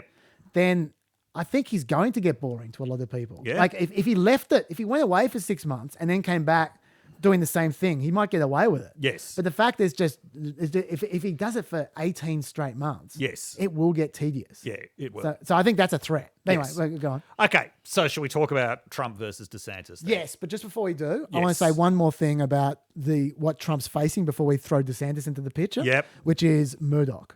Okay. Because I think that is a factor. Yep. Like Murdoch has not always been a fan of Trump, but he's clearly really not a fan now. Now Yes. Fox, like the actual individual Fox hosts, they've got their own Yep. leash. And in fact, it was a hilarious moment with Sean Hannity cutting Trump off, seeing Trump goldfishing there while they were saying, "Oh, this is just the greatest speech ever. He's at his best. He's the original," and stuff like all this stuff. They're saying while they're not listening to him, Yeah. because he's too boring to show. Yes. I thought that was quite revealing. But Yeah. but having said that, Fox has definitely been more critical generally than they were before. Yes. But the New York Post in particular, Yes. has just been at war with him. Yep. And in particular, I think a lot of people were seeing around that this front page from his announcement, where there's just all it said on the front page was on the crawl at the bottom, Florida man makes announcement, Yeah. page 26. Yes. And when Yeah. you go to page 26, it's been there, done that. the headline, with just in its tiny little column, the smallest little column in the corner. Yes. With just 720 days to go before the next election, a Florida retiree made the surprise announcement Tuesday night that he was running for the president. In a move no political pundits saw coming, avid golfer Donald J. Trump kicked things off at Mar-a-Lago, his resort and classified documents library. Trump, famous for gold-plated lobbies and for firing people on reality television, will be 78 in 2024. If elected, Trump would tie Joe Biden as the oldest president to take office. His cholesterol levels are unknown, but his favorite food is a charred steak with ketchup. He has stated that his qualifications for office include being a stable genius. Trump also served as the 45th president. That was their entire article. Wow. Now, the thing... That sounds like something Andy Borowitz would have written. Well, this is the thing. My takeaway on That's this... not a compliment to Andy Borowitz. Yes. Well, my takeaway on that... Or the New York Post. ...is that's a positive for Trump. That is a positive for Trump because that's something new. Yeah. If this becomes a thing, that the New York Post are running an anti-campaign against Trump, then that stuff becomes tweeted. That stuff gets around. People laugh at it. It becomes part of the circus. Yes. Trump likes that. That's new. Yeah. That's interesting. That's amusing. Yes. That's none of the things that Trump is at the moment. Yeah. Right. And so I actually think that even though they're trying to have a go at him, I think that's going to help him. Yeah, probably. I know people go, oh, by striking me down, you're making me more powerful than ever before. I hate that shit. But in this actual case, this is actually the one of the very few things I'm looking forward to during this campaign. So I think a lot of it does keep things fresh. That's a new angle. Okay. So anyways, I just throw that out there. Now, keeping talk things fresh. Okay, so let's talk about Trump versus DeSantis then. Yes. Bearing in mind, we still don't know whether DeSantis is going to enter the race or not. And we'll come back to that in just a second. Yes. But so there have been polls published suggesting that DeSantis has more support than Trump. And that definitely, obviously there are lots of different polls and they're not all reliable, but that actually does indicate a definite shift.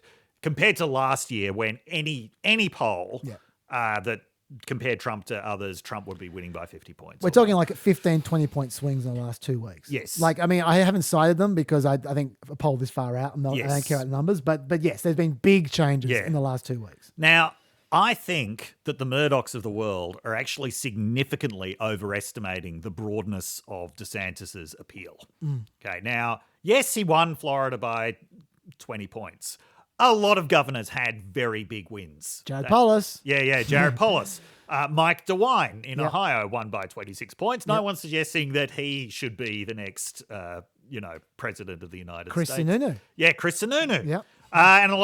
And Gretchen Whitmer. I mean, there are a lot of Democrats and Republicans who had huge wins, which are not going to even be replicated in those states at the presidential level. Governors' races are different, especially for incumbents, especially for an incumbent who has just faced a hurricane and performed pretty well in it, and whose major issue was sticking it to the feds during COVID. So first of all, a lot of that appeal is very Florida centric. Yep. Second, the things that DeSantis has got a lot of national attention for that are quickening the pulses of conservatives, all the anti-woke stuff, that is all campaigning on state issues. The fact is, even though he can be as anti-woke as he wants in a presidential campaign, he can't actually solidly campaign on a lot of these issues. The president basically has nothing to do with education policy, which is the thing that DeSantis has got the most attention over. Maybe he could implement some national version of the law about you're now allowed to run over protesters with a car, maybe on federal highways or something like that. But a lot of these issues are not actually easily going to translate to the presidential level. I tell you what they want to campaign on. I can just tell. What they want to campaign on is transgender issues. Oh, yeah. And they will translate to the national, I think. He can... Yeah. Like DeSantis is definitely warming up for that. Yeah. Fox News are all over that one. They're building that hard. If I was a Democrat, I'd be thinking about what you're going to say right now. Yeah, because those ads are coming. I think that the electoral appeal of that is also actually significantly overstated. Quite probably. Yeah. Yeah. Okay. And, another thing about DeSantis is it's been widely mentioned he's not actually that charismatic. And one of the things I think when I look at him is conservatives are saying this is great. It's like Trump, without the baggage. Okay, we've already seen Trump with no charisma and a law degree. His name is Ted Cruz. Okay, I don't think DeSantis is as annoying as Ted Cruz, but let's wait till we're subjected, to him for months on end. Yeah. So I think that his actual popular appeal is being significantly overread. But they are reading a huge amount into his win as Florida governor. Like, wow, this is a purple state. He's he's got all his support in a purple state. He's taken over Democratic areas by being anti-woke. Wow, he'll piss it in at the presidential level. That's a significant misreading of what has actually happened in Florida. I think that's fair. What I would say though is, I mean, once again, I'm doing some mind reading here. Yes, but what I think they're thinking, is not, oh my God, look at this guy. America's going to love him. He's going to be America's sweetheart.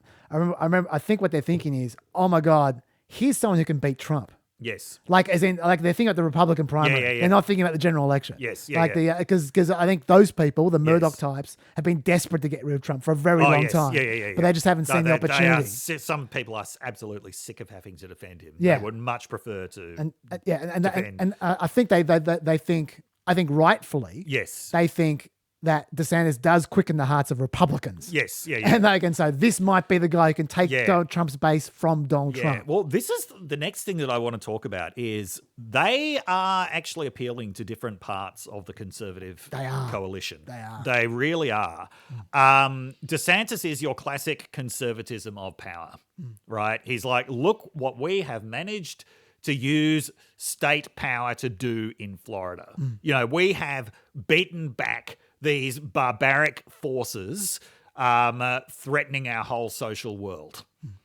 That's what DeSantis appeals to, using power to defend privilege. Trump is something pretty different, okay? So Trump is, we are losers. We have lost. We have fallen. What I'm promising you is not these incremental little culture war victories. What I'm promising you is a day of total victory that will come. Yeah. And it was very important to him as a presidential candidate in 2015 and 2016 that he talked down the country more than I've ever heard any other presidential candidate do it before or since, and he's doing it again. Yeah. Even as president, even though he was talking everything up, he was still saying, though, we are still under siege. I may be the president, but I'm still fighting these very, very powerful forces, and we're still being thwarted by these. The final victory is yet to come, right? And I thought that this was best summarized by Kimberly Guilfoyle's screechingly insane speech at the RNC that finished with the line, "The best is yet to come." Now, I have talked a lot about the role that charismatic Christians have played in Trump's coalition, and a lot of this feeds into them, right? He is, as I've talked about before, it's a death and redemption narrative that he's offering. He's offering the final victory over death. Now, this is not something that DeSantis is doing. It's funny you say that. To put it pretty mildly. It's funny you say that. I'm trying to. Oh, come on, internet. Right. So DeSantis is, we're winning. Let's keep up the good times. Trump is no. We're this country is in a horrible, completely disgusting state, and it needs to be saved. I was just going to say that with the religious thing, this is not exactly what you're talking about, the redemption thing. Yeah. But DeSantis does use, there is a phrase that DeSantis uses a lot, which has strongly religious overtones. That makes you think that, he said he likes to misquote the Bible. Yes, as I do as well. To say, yes. Put on the full armor of God so that you can take your stand against the left's schemes, and that is basically replacing the word devil with the word left. Yes. And he uses that phrase a lot. Right. And so he is trying to appeal to those same people, those same charismatic Christians. But he's got nothing like the same appeal. To them, Trump is the real deal. Yeah. Right. Trump is someone who was anointed by God to save the country. And DeSantis, he doesn't present the kind of radical rupture that Trump presented. Well, also remember the ad the ad that he ran that pissed off Trump a few weeks back. The one about on the 8th day the God invented Ron DeSantis because he wanted to fight her. Yeah, that one which I want to emphasize. Actually, I'll just play it now. And on the 8th day, God looked down on his planned paradise and said, "I need a protector." So God made a fighter. God said, "I need somebody willing to get up before dawn, kiss his family goodbye, travel thousands of miles for no other reason than to serve the people, to save their jobs, their livelihoods, their liberty, their happiness." So God made a fighter. God said, "I need a family man, a man who would laugh and then sigh and then reply with smiling eyes when his daughter says she wants to spend her life doing what Dad does." So God made a fighter.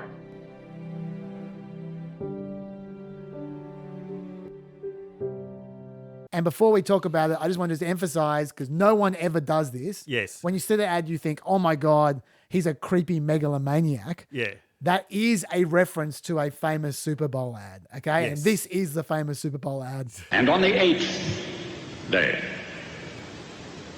God looked down on his planned paradise and said, "I need a caretaker." So God made a farmer. God said, "I need somebody willing to get up before dawn, milk cows, work all day in the fields, milk cows again, eat supper, then go to town and stay past midnight at a meeting of the school board." So God made a farmer. Somebody to seed, weed, feed, breed, and rake, and disc, and plow, and plant, and tie the fleece, and strain the milk. Somebody who'd bale a family together with the soft, strong bonds of sharing, who would laugh, and then sigh, and then reply with smiling eyes when his son says that he wants to spend his life doing what Dad does. So God made a farmer. Okay, so they're very similar, okay? Yeah. But having said that, leaving aside the fact that it's not quite as psychotic as you think at first, if you don't realize the Super Bowl ad, he's clearly trying to turn himself into a religious figure. He's trying, but he's not going to get there. Like, he does not have the same prophetic resonance as Trump has, and there will be people who try to boost him. There are some Christians who argue that they should be going with DeSantis rather than Trump, like our good old friend Rod Dreher, who sees DeSantis as like a Floridian Orban, like someone who can use state power to actually achieve purposes, but he just doesn't offer the same kind of promise of redemption that Trump has. Now, those two sides of the conservative coalition, all the elites are with DeSantis in that picture, or nearly all of the elites are with DeSantis in that picture. But on Trump's side, you've got far more intense followers. And larger numbers as well. And larger numbers, and you've also got organizational networks in churches, which DeSantis can't really tap into. I was just going to say, I wasn't going to cite polls, but where you've gone is just perfect for one of the polls, which I wasn't going to cite. So I'll cite it. Yes. Which is, there was a morning consult poll. This one actually has Trump ahead, 48 to 26. Yeah.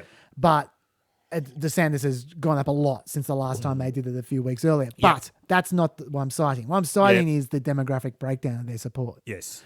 And Trump supporters are 71% non-college, compared to DeSantis supporters who are 52% non-college. Yeah. Trump supporters are 44% below 50K income. Yep. Compared to DeSantis supporters, which are 24% below 50K income. Absolutely. So Trump skews poorer working class. Yeah. Yeah. Now, okay, so I and a lot of people have talked about this sort of religious appeal that Trump has that DeSantis just can't replicate. But something that we should all probably be talking about more, which is at least as significant, is that Trumpists have been taking over local and state Republican parties for the last 6 years. Yeah, that's a good call. Now, this is very significant. Think about what happened in 2020 when Trump was facing no serious competition at all. You know, Bill Weld was his biggest challenger. Nonetheless, in a lot of states, the Trumpists who had moved, basically purged all the non-Trumpist elements from state and local party organizations, moved in many cases not to hold primaries at all because they didn't even want the appearance of anybody challenging Trump in the Republican Party. Now, they're not going to be able to do this time around, but you can definitely imagine, especially in the caucus states, where the rules are so localized and arcane when it comes to the translation of caucuses into delegates, first in local conventions, then in state conventions.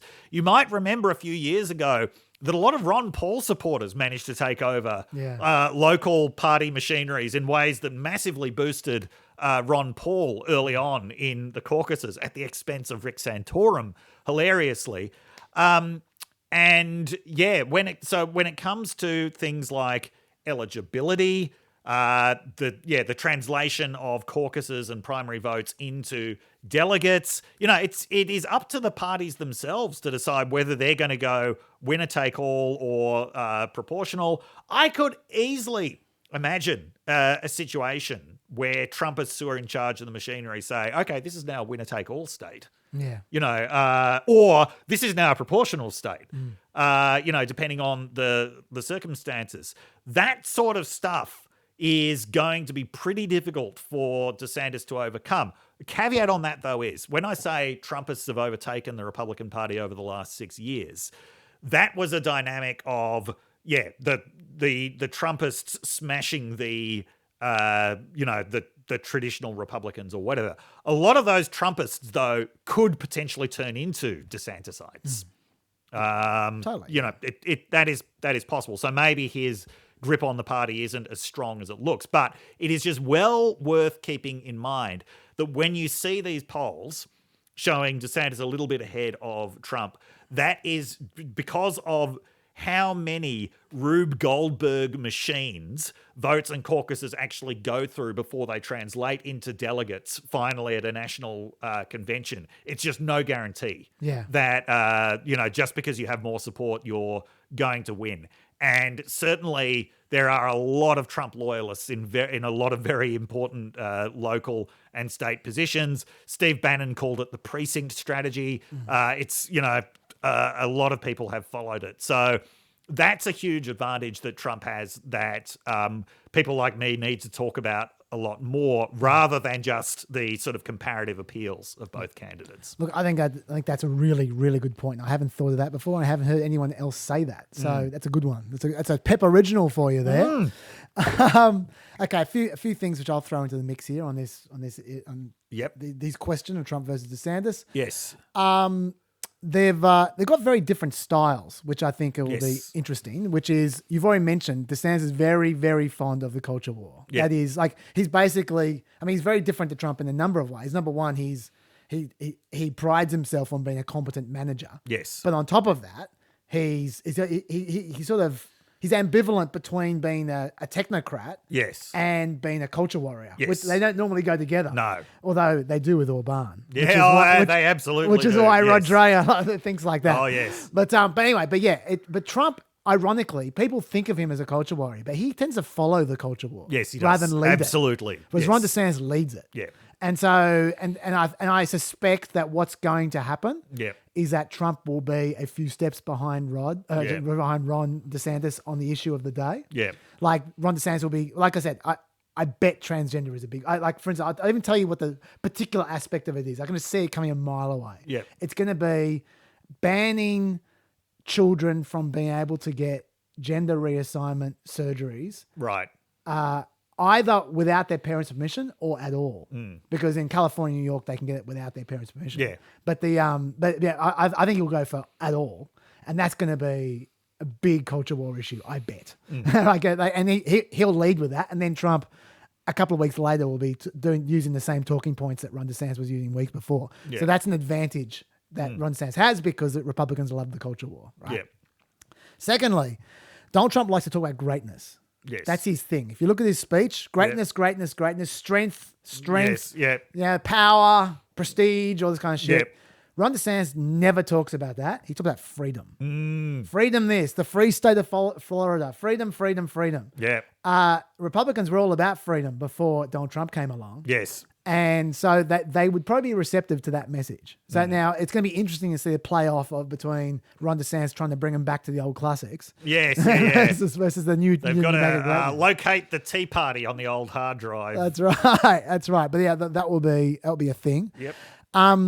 We've brushed past COVID. I think COVID is a massive issue in the Republican primary. Yes. In that I mentioned this on Planet America, but I'll mention it here as well because I think this is going to be a huge issue. That I'll even tell you the date. The date was April 30, 2020. Yep. When Trump was tweeting abuse at Sweden about not locking down. Yes, that's The right. same day that Ron DeSantis was announcing Florida opening up. Yes. That is going to be referred to over and over and over again. Yes. And by the way, the exact same time Trump was abusing Brian Kemp for opening up as well. Wow. So that is so that is going to, I think, be now I should say Ron DeSantis' Mr. Freedom is way overplayed. Yeah, totally. Like the schools were still shut down in Florida until August. Yes. Right? And in Europe, they were open way before then. Yeah. Like Florida basically was like Europe. In fact, it was like a recalcitrant country in Europe. Yes. Right there. But Ron DeSantis acts like he was the original Mr. Freedom. But he can get away with that because he can keep on pointing to Trump all the time. Yes. Right. Who took a while to decide which way he was going to go. Yes. So I think that is going to be a big issue. That's his number one calling card in the Republican primary. Yeah. It's going to be really interesting to see which way they go on abortion because they have both carved out relatively moderate positions. Yeah. I mean, they're not moderate at all, but like by Republican standards, relatively moderate positions. How do you think this is going to go? This is Ron DeSantis' biggest problem, I think, that he is clearly, I mean, I don't want to mind read here, but I think he is clearly not going to declare until after the Florida legislative session, which is in March and April. Yes. That's when he gets a chance to put some runs on the board and do all this culture war bullshit and go, look what I just did, triumphantly, and then he declares, right? I'll tell you what the main issue is going to be. It's going to be abortion. Yeah. Because Florida has as you say, a relatively moderate abortion ban law. Yes. Compared to other Republican states. Yep. It's a 15-week ban. Yes. It has exemptions at any age for fetal abnormalities and the health of the mother. The life of the mother, not the health of the mother. It doesn't have a rape or incest exemption, but it's 15 weeks. Yeah. Right. So and abortion really wasn't much of an issue in the Florida midterms because they had a law which wasn't very controversial, right? But that was before Dobbs. That law was passed before Dobbs. Yes, and the legislature wants to go more. They're talking about a 6-week ban. Yeah. 6-week ban puts him in an uncomfortable position as far as the general election goes. And he knows that. Yes. He was in this sweet spot, right? If he signs they're going to give him a 6-week ban whether he wants it or not. Yeah. If he signs that 6-week ban, it will help him against Trump. Yeah. But it might lose him the general election. Yes. And he knows that. Yep. So he's not going to want to sign that law. But if he doesn't sign it, that's going to help Trump because then Trump can just go hard to the right on abortion. So he's got a decision to make there on DeSantis. I don't know which way he's going to go, but that is his biggest problem. Ron. Well, of course, the first decision he has to make is whether to get into the race. That's true. At all. That is true. Now, as well. and, even though not enough people are talking about the problem of Trump's control over the, primary mechanics, DeSantis will be very well aware of that. Yeah. And so there is a possibility that if he gets into a primary with Trump, it's so damaging that he can't win a general election, especially if we're looking at Trump supporters refusing to believe that he won. Trump will take his toys and go home. Yes. And his toys are half the Republican base. Yes. Yes. And, and there's strong possibility that he could lose and it'll be kind of hard to come back from that. But something that we've also talked about before and which needs to be repeated is he will also be aware of the risk of being Republican flavor of the month and thinking that he can be that forever. Yeah. You just can't. No, you can't. Their history is littered with Jeb Bushes and Scott Walkers. Chris Christie. Yeah. Who, were at one point the obvious future of the party, and then, kept their powder dry, waiting for the chance. And when their turn, when it came around, nobody was interested anymore. And while it's good for him that Kari Lake lost, because she is an obvious future competitor. Yes, I would not at all be surprised if she didn't run for Kirsten Sinema's Senate seat in 2024. And she'd still be available for 2028 if she won that. Yeah. So I think that he would be aware that he's not likely to have a better chance than now. Who knows where the circus caravan will have gone in 4 years' time? Who knows what the next 4 years of government of Florida is going to bring, because he's had a hot streak, which is going to be pretty hard to keep up. For that long. So, he might decide that actually now, he's got the Murdoch press behind him at this moment. It's not ideal, but he might decide that these are the most favorable circumstances possible. Yeah. I agree. I think this is a good time for him to run myself. I mean, I suppose the question is, can he deal with 2 years of Trump abuse? Because that's what's coming. Yeah. He might decide he can. He might look at the sad spectacle at Mar-a-Lago on Tuesday night and think, yeah, actually, I can handle this. This guy's lost his touch. He's lost his magic. Well, I got to say, I thought he actually dealt with Trump's first week of abuse pretty well. Did you see his response? No. Yeah, I'll show it to you. I thought this is a pretty good response, actually. Well, one of the things I've learned in this job is when you're leading, when you're getting things done, you take incoming fire. That's just the nature of it. I roll out of bed in the morning. I've got corporate media outlets that have a spasm, just the fact that I'm getting up in the morning, and it's constantly attacking.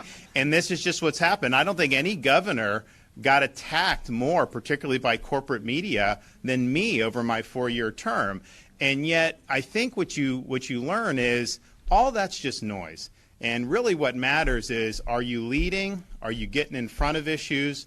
Are you delivering results for people? And are you standing up for folks? And if you do that, then none of that stuff matters. And that's what we've done. We focused on results and leadership. And, at the end of the day, I would just tell people to go check out the scoreboard from last Tuesday night. The fact of the matter is,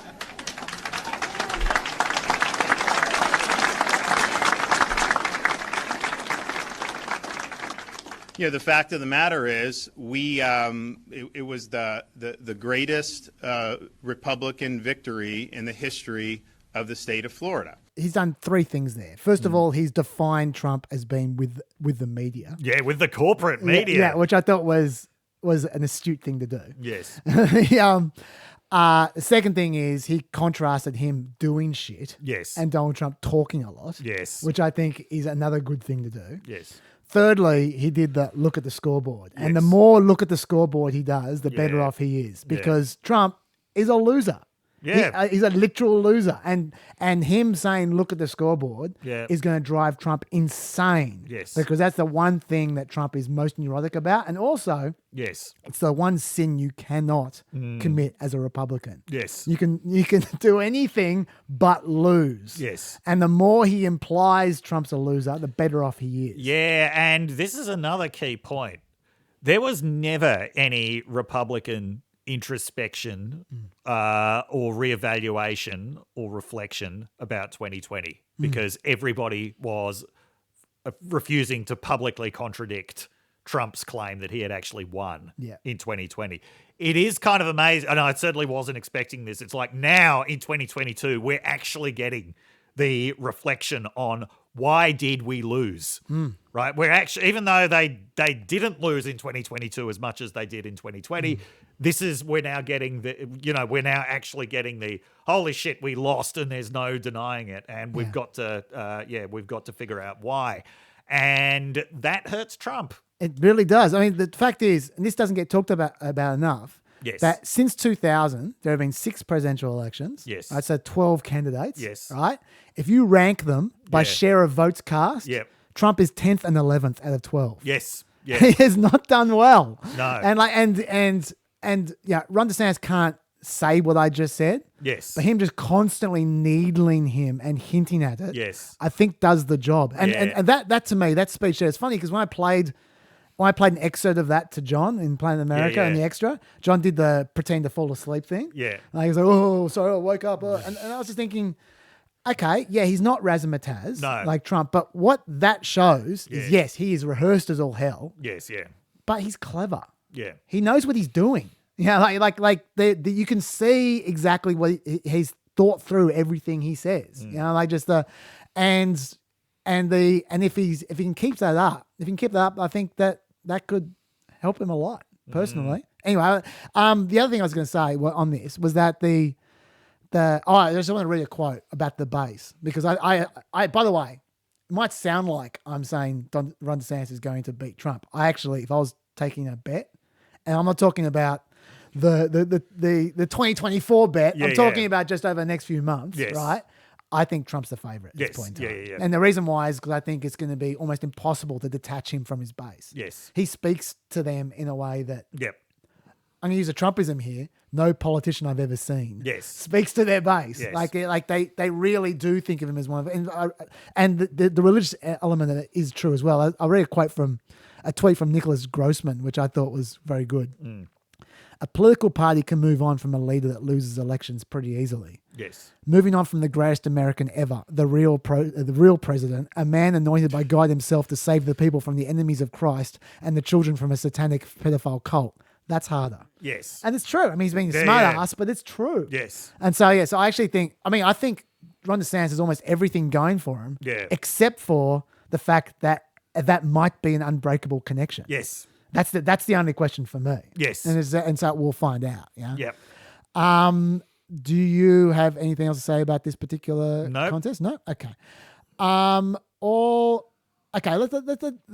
to leave out the, oh geez, there's so many more things that we need to get to. Yeah. Like we haven't talked about the new Congress at all. And I know you want to talk about it. So it looks like it's actually going to be a narrower margin from for Republicans than what Democrats have had over the last few years. That's going to make some things very difficult. I'm going to make a big call and say I think we can actually take impeachment of Biden off the table. I don't think it would get the.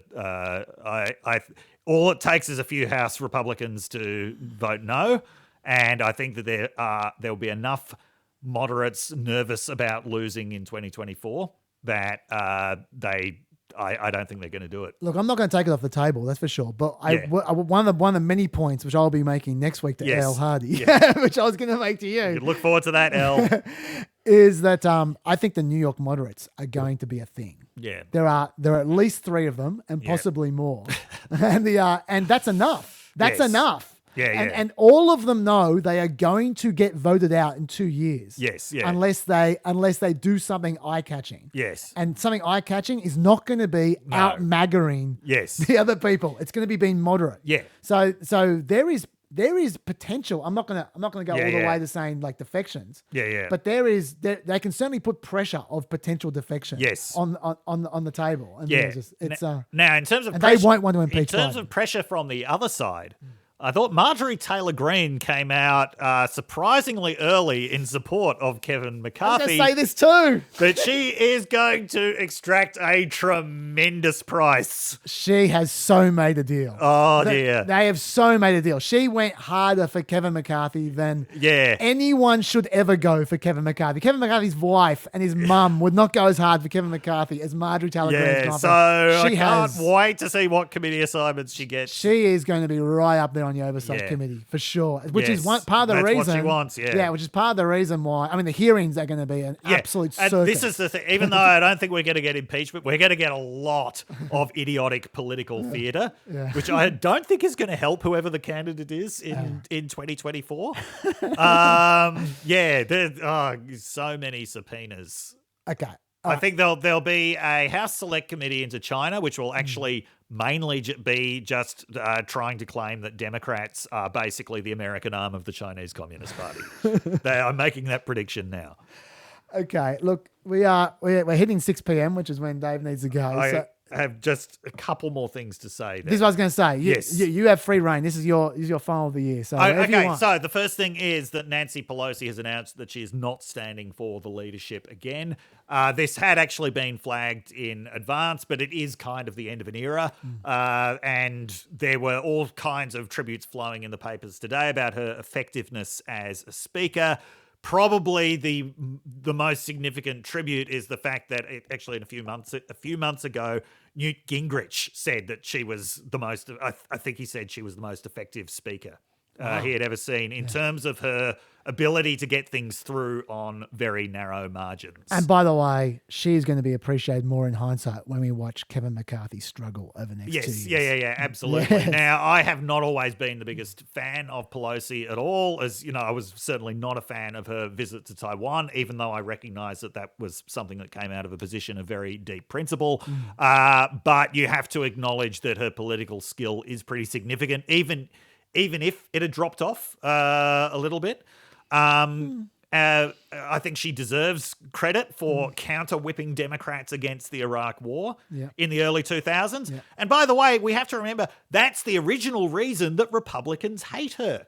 Okay, all the hatred of Pelosi, that actually goes back to the idea that she was disloyal during the Iraq War. Now, they've developed a lot of other reasons for hating her since then, getting the Affordable Care Act through. But and she eats ice cream. So many Republicans, so many hardcore Trump supporters like to forget about the days when they were hardcore Bush supporters. Yeah, and that's where the original hatred of Pelosi comes from. I feel also she's been underrated generally because she's a bad media performer. Oh, she's a very bad media performer. Like in interviews, she's terrible, but that's not her strength. Her strength is behind the scenes number crunching. She also has to basically thank Trump for her political rebirth because, you know, that's how she came back. Not only did she come back as speaker in 2018, the first thing that she got to do was face down Trump on shutting down the government, leading Trump to shut down the government and spend a lonely Christmas by himself in the White House as his approval ratings dropped to the lowest numbers of his presidency. That was a gift, but it was one that, Pelosi exploited very well. So we are looking at the end of a very significant political career. She's not stepping down as actual member of Congress, but she is stepping down from leadership positions. The final thing that I want to mention is this absolutely Churchillian piece of rhetoric from Herschel Walker. Please. I've got it written down. I'm not going to, we're not going to give you the video. Instead, you're just going to get my dramatic reading of it. That's better. Okay, so reading from a Guardian article about it. On Wednesday, Walker spoke in McDonough, Georgia. Choosing to rehash the plot of a film he said he recently watched late at night, whose title he remembered as Fright Night, Freak Night, or Some Type of Night, he said in rambling remarks, "I don't know if you know, but vampires are some cool people, are they not? But let me tell you something that I found out. A werewolf can kill a vampire. Did you know that? I never knew that. So I don't want to be a vampire anymore. I want to be a werewolf." My takeaway from that is that Herschel Walker wanted to be a vampire until now. Yeah. That's great. This is a totally normal thing to say in a runoff election. I think Walker is really going to struggle. Yeah. In that race, especially now that control of the Senate is not at stake. Yeah, I agree. All right. Well, okay. So just for the people at home there, the stuff which we've left over, which I'm going to bring up with Elle next week on midweek. I think Wednesday I'll go there if she exists. If she doesn't exist, we're going to talk about Georgia. I've got her book. Surely she's real. Well, you never know. We never know this day and age. Yeah. It was the Star Conspiracy. We're going to talk about Georgia, which Dave just opened the door to. Yes. We're going to talk about the new Congress, which Dave just opened the door to. We're going to talk about who is at fault from the Republican view, whether the McConnell versus Trump thing, which I closed the door to before we even opened because I could see it was going to take too long. Yep. We're going to talk about the lame duck session. There's so much more there. And we're going to talk about anything else that Elle wants to talk about. And then there'll be more left over because we're going to run out of time. And then there'll be Bill and Melina will continue on with whatever they want to talk about, plus the rest of that. And Dave, you're leaving us with some presents, I believe. I believe you're delivering the Christmas presents. Yes, Peppers. Christmas has come early this year because I was talking with Chaz before the episode and I asked him if he'd ever seen this classic. This is basically YouTube before YouTube, or Adult Swim before Adult Swim Swim. before Adult Swim. Yes. It's called Pickle Surprise. Pickle Surprise. It's very hard to describe. I remember I first saw it at some point in Michigan when I was out of my tree with Noah Smith, the Bloomberg columnist. No opinion. Yeah. He was in grad school in economics at Michigan, same time as I was doing political science, and we were hanging out quite a bit. And Noah was into like the weirdest corners of the internet. This is a weird corner. Yeah. This is prior to YouTube. This is one of the relatively more normie things that he introduced me to.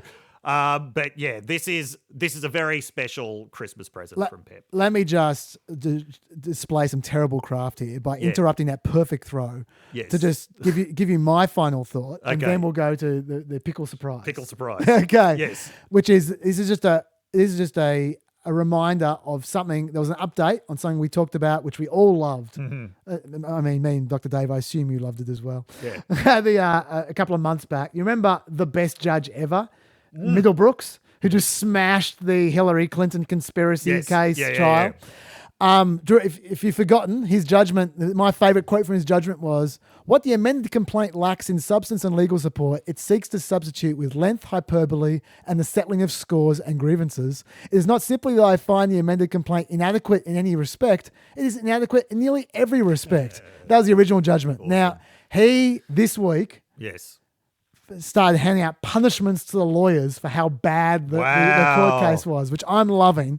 He ordered the attorneys pay $50,000 in sanctions, an additional $16,000 to cover one of the defense legal fees. That's for one defendant. There are many defendants to come. Wow. So we'll see how much they have to pay. That's great. And this is the quote from this one. "Every claim was frivolous, most barred by settled, well-established existing law. These were political grievances masquerading as legal claims. This cannot be attributed to incompetent lawyering. It was a deliberate use of the judicial system to pursue a political agenda." Wow. I love Judge Middlebrooks. Anyway. Okay. So that is to take you out of here smiling and on your way. Pickle surprise. Dr. Dave, Merry Christmas. Merry Christmas. We'll see you next year. I'll tell you next year, I'll tell you guys the timetable in our final 2 peps next week. See you then. Bye-bye, Dr. Dave. Bye.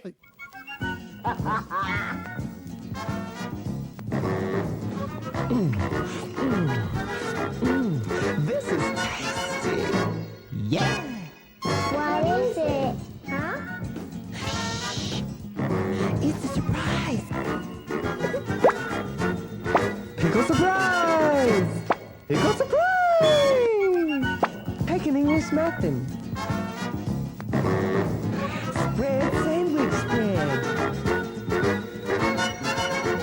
Plop the ham dusty, please.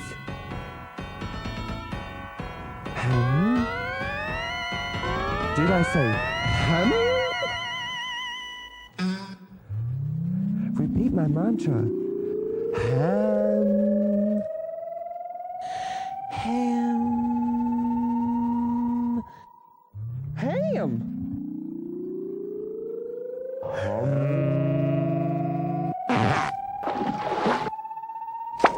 Pickle surprise! Hi, darling. Honey casserole. Oh, there. Hello. Where's the pickle? That's the surprise. Pickle surprise!